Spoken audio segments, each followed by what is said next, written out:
Hello, my name is Erica Terblanche. I'm a positive psychologist, and today is the second episode in our series on the building block of happiness. In this episode, we are going to be talking about the greatest myth of happiness and how we can actually spend our entire life chasing the things that will never, ever make us happy. Now, let's get into it. When my clients often come to me, they come to me with the problem that they are not happy in their life right now. And when we do a little bit of goal setting and work towards what is it that will make that person ultimately happy, I discover that so many people are trapped in this mindset, which is the greatest myth of happiness. That I will be happy one day when I get that corner office, one day when I retire, one day when I'm married, one day when I'm divorced, one day when I have kids, one day when they leave the home and I've got some time to myself, one day when I don't have backache, one day when I'm a millionaire, one day when I've lost 5 kilograms and look like a superstar, one day when I. The problem is one day when I never arrives. So I promised that in every episode I would share a story from my own life and how this becomes very practical. I've always wanted to be an author. It has been a dream since I was 16 years old, and I sat in a class and my teacher said authors are the conscience of the nation. And I was so drawn by that I knew one day I would write. At the age of 51 years old, I published my first book. It became a bestseller.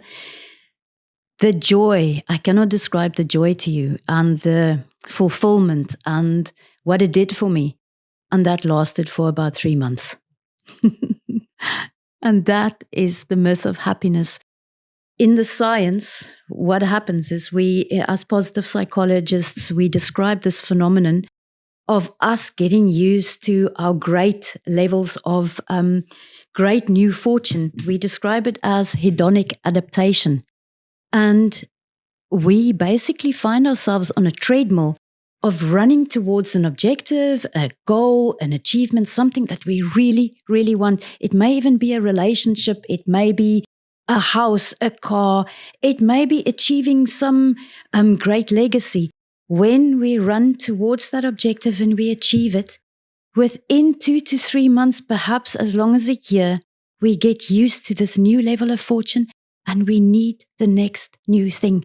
And so we forever are finding ourselves running towards this frontier of receding happiness. And it never arrives. The moment that one understands that it is not external circumstance that ultimately makes us happy, and that happiness begins first and foremost in our minds, that is when we have a moment of great freedom and great agency, because then we understand that happiness resides in how we cultivate our minds. In the next episode, I'm going to be talking about the 3 most powerful ways to generate positive affectivity, positive emotions that help you to cultivate your mind. Thank you so much for listening. Can't wait to see you in the next episode.